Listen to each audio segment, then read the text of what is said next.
Hi friends, this is me Harshita here. Let's continue with the last video topic, that is the brain tumor, and coming to the next topic, it is meningioma.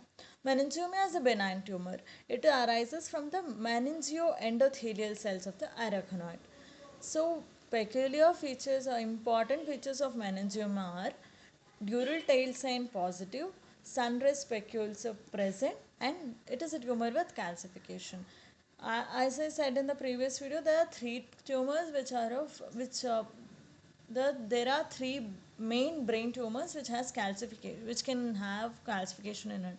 That is, remember as C, O, and M. That is craniopharyngioma, O is oligodendroglioma, and M is meningioma. So in meningioma, you can get calcification, and dural tile sign is positive. Dural tile sign is a radiological feature of meningioma. And meningioma is a tumor which most commonly occurs in a female, and these are the tumor which has the progesterone receptors also. And if you remember meningioma, you should also remember that in meningioma it is associated with NF2 mutation. Also TRAF7 mutation is also positive. And meningioma is a tumor which has some bodies on the histopath finding. So we learned NF2 mutation would be associated, and some bodies are present in meningioma.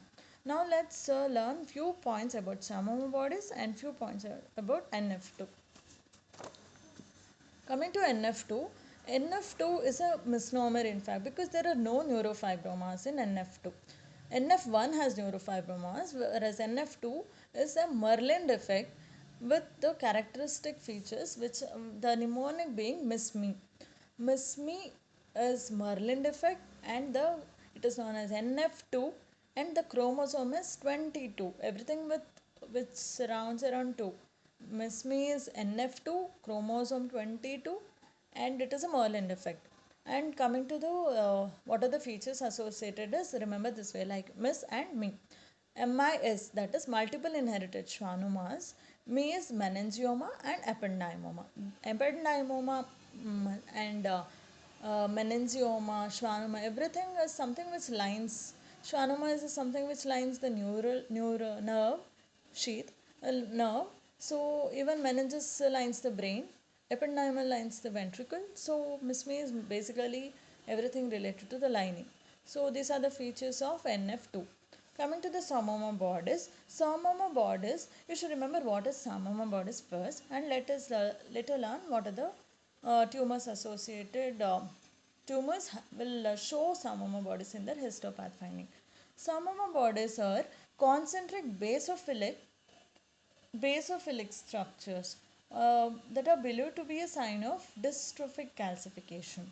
So, Samoma bodies are seen in capillary carcinoma of the ovary, capillary carcinoma of the kidney, and capillary carcinoma of the salivary gland, capillary carcinoma of the thyroid, and again the lining tumors like meningioma, mesothelioma, and prolactinoma. Okay, and serous ovarian tumors. So these are the list of the tumors which has samoma bodies. Remember, ovary and papillary carcinoma of ovary and serous ovarian tumors. Girl things like, and this ovary ka bagal mein hi the kidney will have, so it is kidney ka tumor bhi. And you have to come above, you'll have the salivary gland, uska niche thyroid hoga, something every two tumors above the diaphragm, two tumors below the diaphragm, that way, and the lining things, that is meningioma, mesothelioma, and prolactinoma. Coming to the further down, we have schwannoma. Schwannoma is, as I said, it is a NF2 associated. So NF2 हो गया, Merlin हो गया, like chromosome 22. We learned all of that, and it is a benign tumor. And schwannoma, we have three. The histopath has three findings. That is Antony A area, Antony B area, and Verruca bodies. Antony A area is a hypercellular area. B is a hypocellular area. A is like wow, like A matlab like jada sab. Someone gets a A grade, means more clap something. Remember that way. Like A is more cells. B is hypo cells.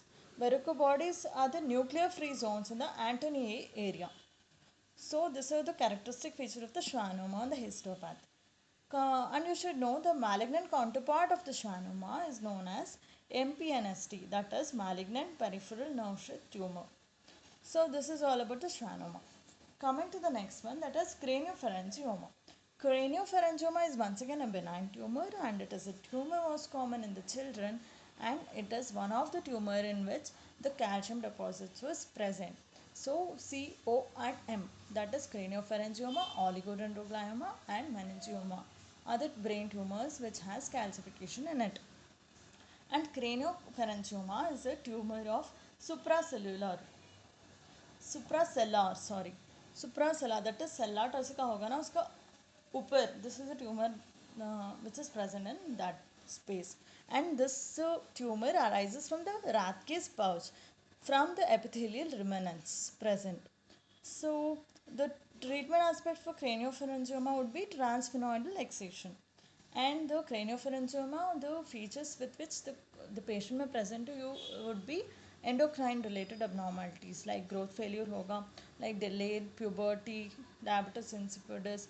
This is all due to the pituitary dysfunction which would arise due to the craniopharyngioma. And the pituitary is very near to the optic chiasma, so it would also leads to the optic disturbance like bitemporal hemianopia, and also the concentric contraction of the fields, central or paracentral scotoma. So this could also be the feature with which the patient can come to you as uh, so you should be aware that craniopharyngioma can present either as endocrinopathy or the visual symptoms, hemianopia, bitemporal hemianopia, or the scotoma or the concentric contraction of the fields. Hope this makes your learning easy. Keep learning, enjoy learning. Bye bye.